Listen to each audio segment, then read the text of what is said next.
របស់វាគឺស្រៈឧ អញ្ចឹងយើងអានថា foot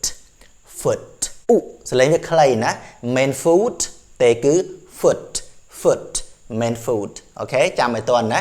we walked home យើងដើរទៅផ្ទះ on foot ដោយថ្មើរជើង this evening នៅល្ងាចនេះអញ្ចឹងជារួម we walked home on foot double o កន្លែងនេះយើងអានថា foot ស្មើនឹងស្រៈឧ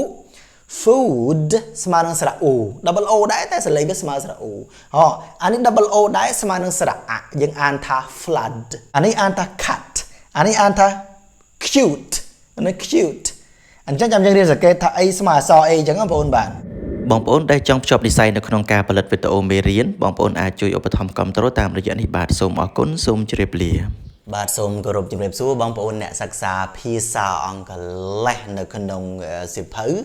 ក្បួនអានពាក្យអង់គ្លេសឲ្យច្បាស់ IPA បាទទាំងអស់គ្នាថ្ងៃនេះយើងមករៀនបន្ត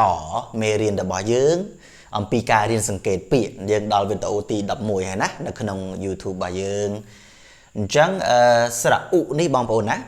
សំឡេងស្រៈឧនេះវាមាន double o ក៏អានថាឧបងប្អូនបាទអញ្ចឹងប្រយ័ត្នអានពាក្យទាំងនេះខុសណាបាទពាក្យនេះពាក្យស្រៈឧដូចគ្នាប៉ុន្តែសំឡេងខុសគ្នាបងប្អូនណាបាទអញ្ចឹងយើងមករៀនសង្កេតមួយគ្នាថាតើពាក្យដែលស្មើនឹងស្រៈឧនឹងមានអីខ្លះចឹងណាបងប្អូនបាទអញ្ចឹងតោះឥឡូវដើម្បីកុំឲ្យខាតពេលយើងទៅជាមួយគ្នាតែម្ដងបងប្អូនមើលមុននឹងចូលទៅដល់មេរៀនសម្រាប់បងប្អូនដែលត្រូវការ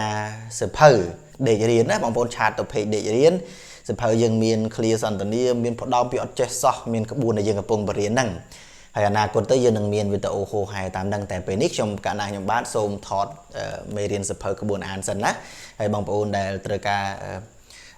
មានសភៅលោកគ្រូមិនរត់ទាំងអស់ទៅមិនខុសទេបងប្អូនបាទមិនអត់ប្រយោជន៍ទេបាទអញ្ចឹងឥឡូវយើងមកមើលស្រៈ double o បាទន័យថាសលេង o ពីរដងនេះអក្សរមែនទែន o ពីរដងតែសលេងវាឧ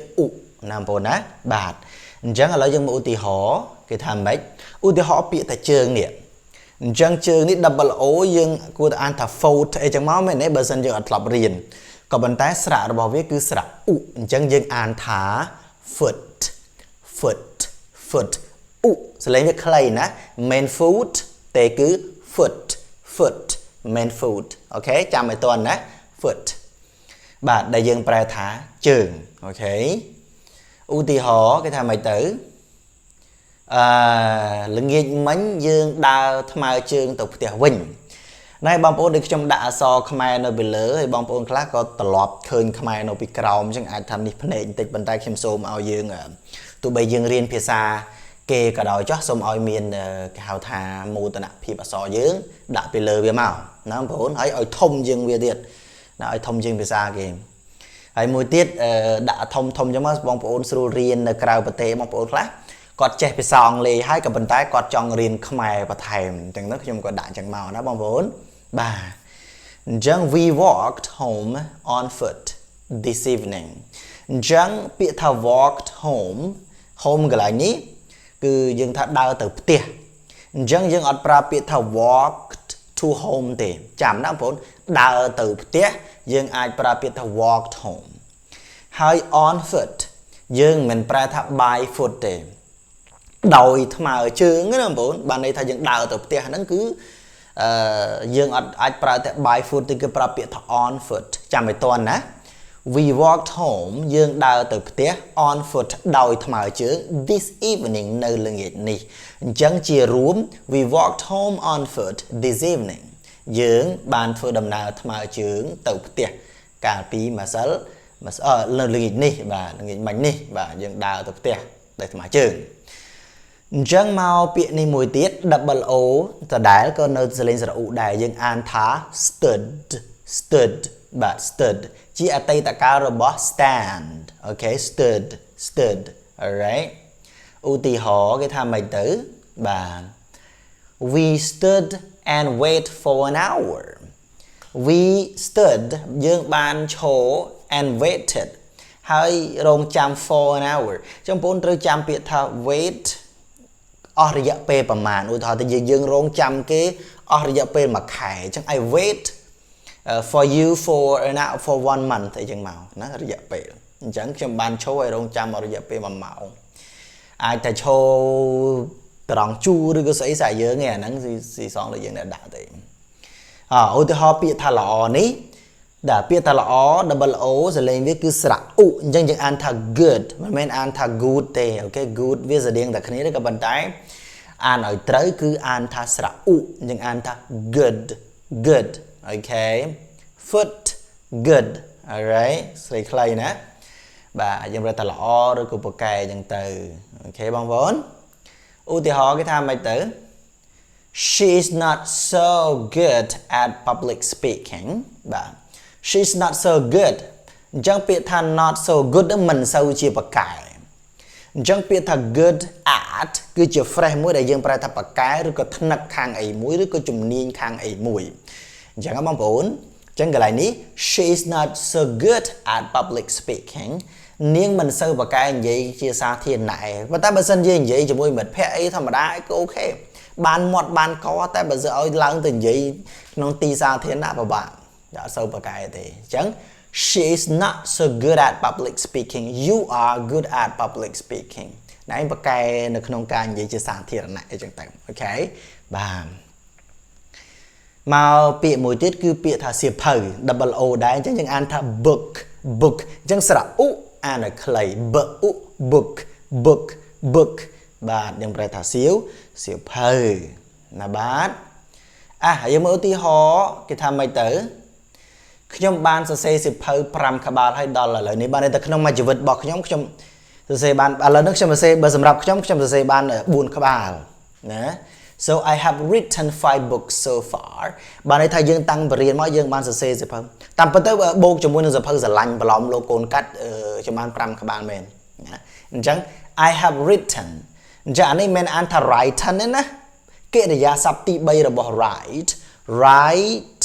wrote written ណាកិរិយាសព្ទទី3នេះគឺយើងអានថា written មិនមែនអានថា written ទេអូខេ So I have written 5 books so far ចឹងពេលថា so far ប្រែថារហូតមកដល់ពេលនេះមិនមែនប្រែថាឆ្ងាយណាស់ទេតិច I have written 5 books ខ្ញុំបានសរសេរសៀវភៅ so far ឆ្ងាយខ្លាំងណាស់អត់ទេ so far កន្លែងនេះប្រែថារហូតដល់ពេលនេះតាំងពីដើមមករហូតដល់ឥឡូវគឺ yeah I have written 5 books so far អញ្ចឹងយើងឧទាហរណ៍យើងសួរថាតើអ្នកតាំងពីដឹងក្តីមកអានសៀវភៅចប់បានប្រមាណក្បាលហើយយើងអាចនិយាយថា how many books have you read so far ណាអ្នកអានបានសៀវភៅប្រមាណក្បាលហើយរហូតដល់ពេលនេះអញ្ចឹងទៅណាបានពាក្យនេះមួយទៀតចំអិនអញ្ចឹងពាក្យថាចំអិន double o ដូចគ្នាយើងអានថា cook អូខេចំអិនបាទចំអិន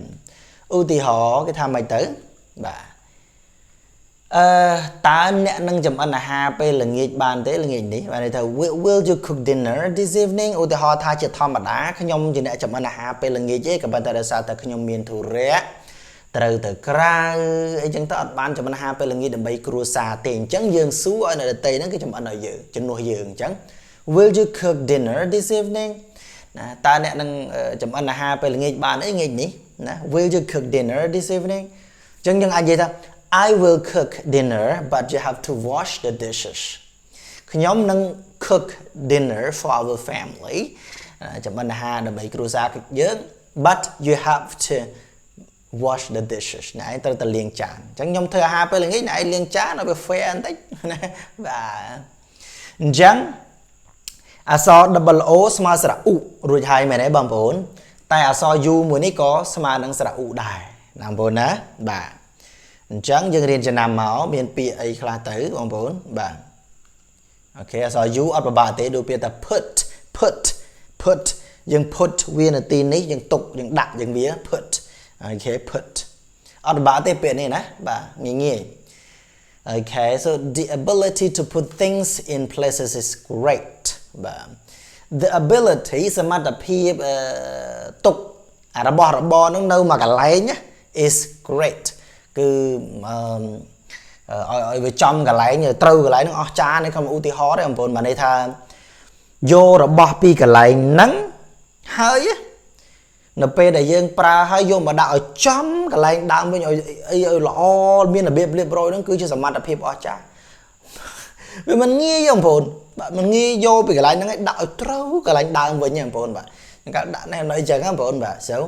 the ability to put things in places is great okay còn ưu tiên họ cháu là phồn bạn chẳng sầm lên sao mà là so you nó bịa được miền tập put là ngay hay miền bịa sẽ put chui prap phong bạn mà mùi tiết so o cho mùi u nè ông vốn so o cho mùi u bột cho kia có sầm lên viết u đại anh ấy còn chỉ caสังเกต hay giờ chúng tôi trong cái bong bóng nó cho bác chạy vào chân nó còn đôi trong bàn bằng riêng hay nơi với ô ti bảng mùi là bong bóng bà ưu tì họ bịa này s h o u mà này dân an thá should so ấn cứ an đi này nè should chỉ sai lần letter dân phải ta cua tài nè cua tài dạng ní cua tài dạng nụ ưu tì họ cái tham mày tử bà we should not go home too early bà này ta về khai dân tao